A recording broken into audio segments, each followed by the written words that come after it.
यहाँ पर पहुंचने पर तहे दिल से धन्यवाद करते हैं। और मैं अपने सभी माताओं बहनों से, साथियों से आग्रह करता हूँ कि जोरदार तालियां बजाकर हमारे मंत्री जी का स्वागत करेंगे। जोरदार तालियों की गड़गड़ाहट हमारे मंत्री जी के घर तक जानी चाहिए। जो कि प्रोग्राम हमारे बरवाड़ा में हो रहा है, पता लगे हमारे मंत्री जी का घर भी मंत्री जी का प्रोग्राम बरवाड़ा के अंदर हो रहा है। और मैं आशा करता हूं और कहता हूं, मंत्री से बोलता हूं कि जो मांगे हमारे समाज ने रखी हैं, उन मांगों से कि 3-4 मांगे हमारी अहम मांगे हैं। हमारा समाज है एक पिछड़ा हुआ समाज है। मंत्री जी, हम आपसे आशा करते हैं हमारी इन मांगों को पूरा भी करेंगे। और हमारे जो भवन की आज नींव रखी है आपने मंत्री जी, हम आपसे अनुरोध करते हैं इस भवन को पूरा करवाने का काम भी आप ही करेंगे। और हमारा समाज एक पिछड़ा हुआ समाज है मंत्री जी, अरे एक भोला समाज है, जिसके साथ लगते हैं दिल के साथ लगते हैं। और मैं यही बातें कह के खोली, मैं ज्यादा बड़ा वक्ता नहीं हूँ और इतनी बातें कह के मैं बयान देता अपनी बारी को। धन्यवाद जी। बरवाड़ा शहर के मालिक है, चारों तरफ से बरवाड़ा है वो इन्हीं की देख रेख में है। श्रीमान रमेश बैटरीवाला जी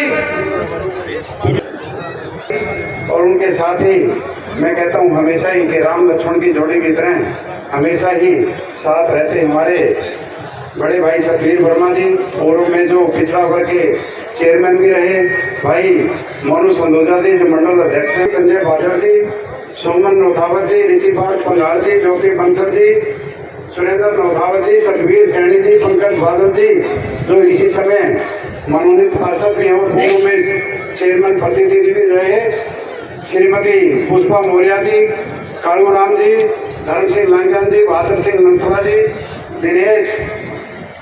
दिनेश मंगल जी, प्रदेश अध्यक्ष राष्ट्रीय और सभा, सुरेश गौड़ जी, राष्ट्रीय अध्यक्ष राष्ट्रीय और सभा, अश्विनी गुंती जी, भाई राजवीर जी, राष्ट्रीय अध्यक्ष राष्ट्रीय और सभा, प्रताप सिंह जी, प्रदेश सचिव राष्ट्रीय और सभा, धनपत सिंह जी हिसार, विशन प्रकाश जी बोरडा, रंजीत बोरडा जी, मेहरचंद जी, रामलाल जी, महेंद्र और जी, और उपस्थित सभी उसके आप सबको मैं बहुत बहुत बधाई देता हूँ, शुभकामनाएं देता हूँ। मेरा भी परम सौभाग्य है कि मुझे इस अवसर पर इस शुभ अवसर पर गवाही देने का मौका मिला और मुझे इस अवसर में शामिल होने का मौका मिला। मेरे लिए बड़े सौभाग्य की बात है। यह जब घोषणा हुई थी, लगभग छात्रावास की घोषणा, मैं बताना चाहूंगा कि लगभग मंत्री जी 2016 के अंदर, पता नहीं 18 के अंदर ये घोषणाएं हुई थी। पंजाबी धर्मशाला और रोड धर्मशाला के साथ साथ ये घोषणाएं थी, वो बहुत प्रतीक्षित थी, लंबे समय से इसकी प्रतीक्षा।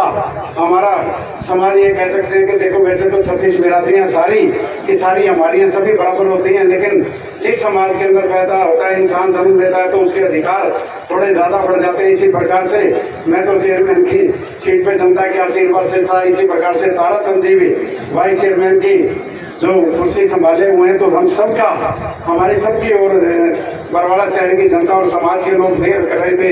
हमारे ऊपर भी एक बार तो ऐसी स्थिति आ गई थी, खतरे के बादल जैसे थोड़े सुबह सुबह बादल आए थे, उस प्रकार से बादल आए तो हम एक दूसरे का मुंह देखने लगे। तो समाज बड़ा और समाज की जिम्मेवारियां बड़ी। तो मैंने कहा था ताराचंद, अगर पंजाबी समाज की धर्मशाला बनेगी तो और समाज की भी साथ धर्मशाला बनेगी, ये मैंने विश्वास दिलाया था।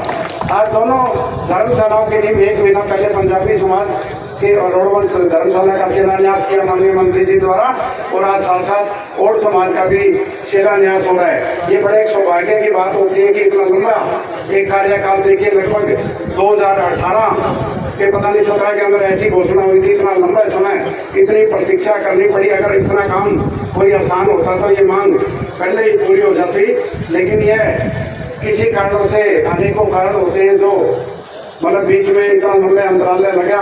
और मैं इसके लिए तो अधिकारियों को भी बधाई देता हूँ कि मुख्यमंत्री अनाउंसमेंट जो करके गए थे उसको पूरा करने का काम भी हमारे अधिकारियों ने किया। बड़ी अजीब सा लगा जब हम ये कहते हैं कि ताराचंद जी अभी कह रहे थे पीछे में हमारा समाज पिछड़ा है, वाइस चेयरमैन, ये तो एक वैसे बात है हमारे में वर्ग आश्रम के अंदर इन्होंने लगभग 16 पता नहीं 18 लाख रुपए देकर एक भगवान शिव की मूर्ति बनाने का काम किया। कोई छोटी बात नहीं। और कॉन्ट्रैक्टर भी है, हरियाणा के प्रसिद्ध कॉन्ट्रैक्टर के रूप में इनकी गिनती होती है। इसी प्रकार से चाहे मेयर चंदी हो, ये भी हरियाणा के प्रसिद्ध कॉन्ट्रैक्टर हैं, तो पिछड़े तो रहे नहीं।